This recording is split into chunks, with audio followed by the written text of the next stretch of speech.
سیاسی معاملات پہ ہم گفتگو کرتے رہتے ہیں. آج کچھ تھوڑی سی گفتگو کرتے ہیں ہم جی کہ جو ہمارے پارلیمنٹیرینز ہیں ان کا جو پارلیمنٹ کے اندر کردار ہے. کیونکہ آپ دیکھیں عام طور پہ کورم کی نشاندہی ہوتی ہے اور اجلاس ختم ہو جاتا ہے.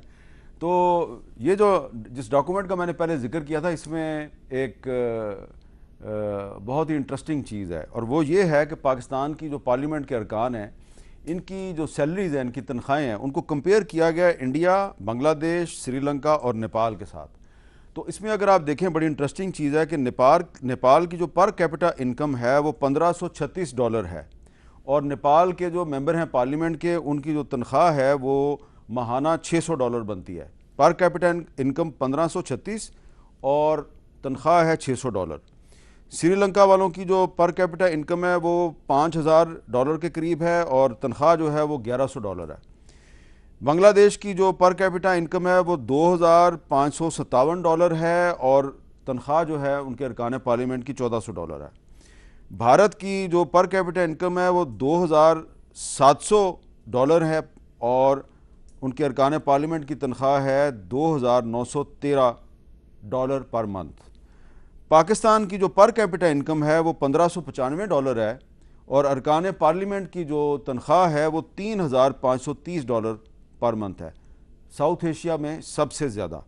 تو میرا سوال یہ ہے شفقت صاحب آپ سے کہ میں نے ویسے خود ذاتی طور پہ بھی جب پچھلے سال تنخواہ بڑھ رہی تھی تو میں نے تو ذاتی طور پہ اس کی حمایت کی تھی کہ آپ لوگوں کی تنخواہ بڑھنی چاہیے، لیکن یہ اعداد و شمار دیکھ کر تو میں تھوڑا پریشان ہو گیا ہوں کہ نیپال کی پر کیپٹا انکم اور پاکستان کی پر کیپٹا انکم برابر ہے، لیکن نیپال کے ارکان پارلیمنٹ کی تنخواہ $600 پر منتھ اور آپ کی $3500 پر منتھ. یہ جسٹیفائڈ ہے؟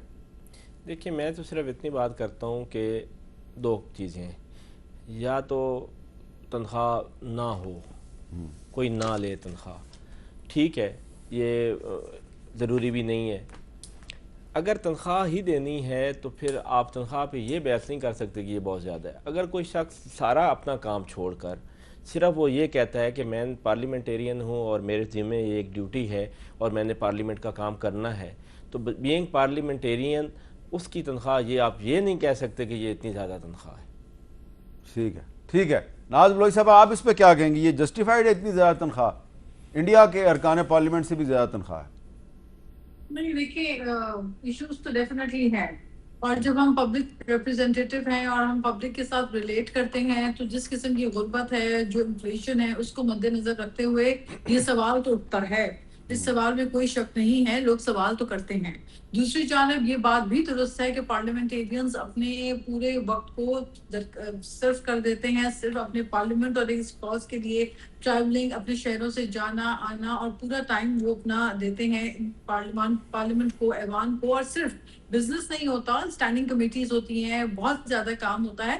البتہ پھر بھی میں یہی کہوں گی کہ دیکھیں اوور آل ہمیں ان چیزوں کو بہت دیکھنا چاہیے، کیونکہ عوام کا جو گیپ ہے، جو ایک پر کیپٹا انکم کا جو گیپ ہے، اس سے اگر تناسب میں دیکھیں تو ڈیفینیٹلی اس سے عوام کو ایک اچھا میسج تو نہیں جاتا. لیکن میں آپ کی پہلی والی بات جو آپ کر رہے تھے اس پہ کچھ کہنا چاہتی ہوں. آپ ایجوکیشن کی ریلیٹڈ بات کر رہے تھے، تو اس پہ میں صرف یہ کہنا چاہتی ہوں کہ دیکھیں سندھ میں پبلک پرائیویٹ پارٹنرشپ کے تھرو بہت بڑی تعداد میں اسکولس کو ہم نے ریویمپ بھی کیا ہے اور ان کے حالات کو امپروو کی ہے.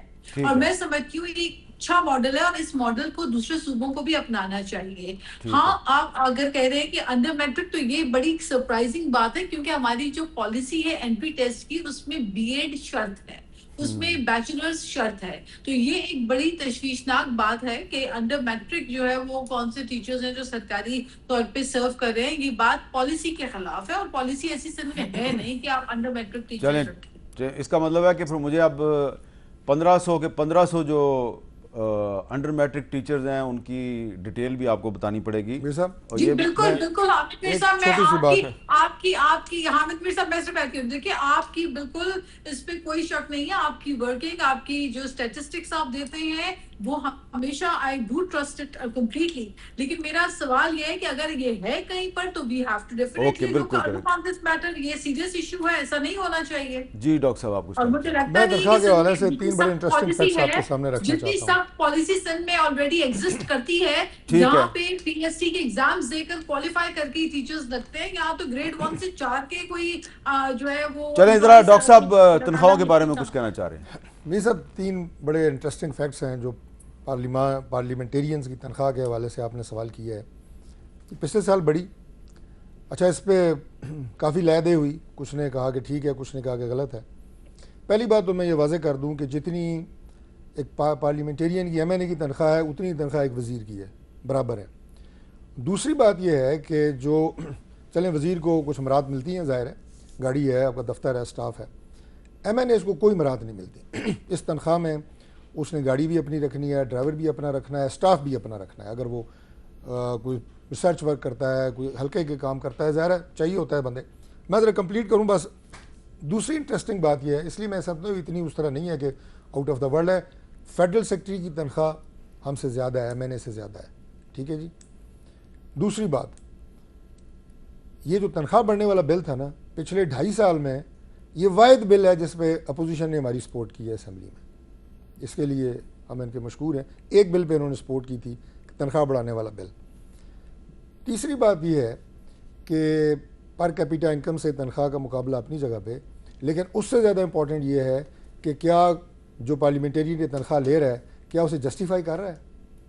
اگر وہ اپوزیشن میں ہے یا وہ گورنمنٹ میں ہے, اپنے کام سے اس کا پارلیمان کے اندر کام دیکھا جانا چاہیے کہ آپ کی پارٹیسپیشن کیا ہے, آپ کی دلچسپی کیا ہے, جن ایشوز ہیں جن پہ بات کرنی چاہیے, جو لیجسلیشن ہے اسپیکر بھی تو دیکھے نا کہ کون آتا ہے کون نہیں آتا, کون حاضری لگا کے چلا جاتا ہے. ان کی پھر لسٹ بھی جاری کرنی چاہیے. اور لسٹ موجود ہے, آپ کہیں گے تو میں شیئر کروں گا. نہیں, وہ لسٹ جو ہے وہ آپ کیونکہ وہ ہیں پارلیمانی امور کے منسٹر ہیں تو آپ کے پاس تو وہ ہوگی, لیکن آپ کو اپنی پارٹی کے اجلاس میں بتانا چاہیے کہ جی یہ اتنے ایم این ایز ہیں. یہ بالکل بتاتے ہیں, میں تو چیف وپ ہی ہوں اپنی پارٹی کا, رولنگ پارٹی کا, یہ ہم شیئر کرتے ہیں. لیکن سر یہ آپ کو یہاں پہ تسلی ہونی چاہیے کہ ایز ایم این اے اگر میں یہ تنخواہ قومی خزانے سے لے رہا ہوں تو میں اپنے کام سے اس کو جسٹیفائی بھی کر رہا ہوں. میرے صاحب میں نے صرف اتنی بات کرنی ہے کہ خان صاحب کی صحت کے بارے میں بات آئی نہیں ہوئی, تو میں صرف ایک چیز ایڈ کرنا چاہتا ہوں کہ 1 اگست کو ڈاکٹر ان کو چیک کرنے گئے. ڈاکٹرز نے یہ ریکمینڈ کیا کہ یہ سٹی اینجیوگرافی ان کی ہونی ہے اور یہ بہت ضروری ہے. چاہیے نہیں تھا کہ ہم اس وقت اس کا انتظار کیا جاتا کہ عدالت سے کوئی آرڈر آئے اور ان کو لے کے جایا جائے. یہ میں صرف ان سے پوچھتا ہوں, میں خود سے پوچھتا ہوں, میں آپ سے پوچھتا ہوں, اللہ نہ کرے خدا نہ خواستہ کسی کے ساتھ یا کسی کے گھر میں کوئی پیشنٹ ہو اور ڈاکٹر کہے کہ اس کو سٹی اینجیوگرافی ریکوائرڈ ہے, میں نہیں سمجھتا کہ ودن منٹس اس کو ہاسپٹل پہنچایا جائے گا. آج 25 تاریخ ہو گئی ہے, یہ پیمز لے کے آئے خان صاحب کو سپریم کورٹ کے آرڈر کی وائلیشن کرتے ہوئے, نہیں لے کے گئے شفا انٹرنیشنل, پیمز لے آئے. پیمز میں ہی سٹی اینجیوگرافی کروا دیتے, کم از کم ہماری تسلی ہو جاتی, کم از کم ہمیں یہ پتہ چل جاتا کہ خان صاحب کے جو ریکمینڈ کیے گئے. اس پہ بات کر لیتے ہیں کیونکہ ڈاکٹر صاحب پیمز کے انچارج منسٹر ہیں. میں صرف اتنا کہتا ہوں کہ اتنی ہٹ دھرمی کہ آج 25 تاریخ ہو گئی ہے اور ابھی تک انہوں نے ان کا وہ ریکوائرڈ ٹیسٹ نہیں کرا.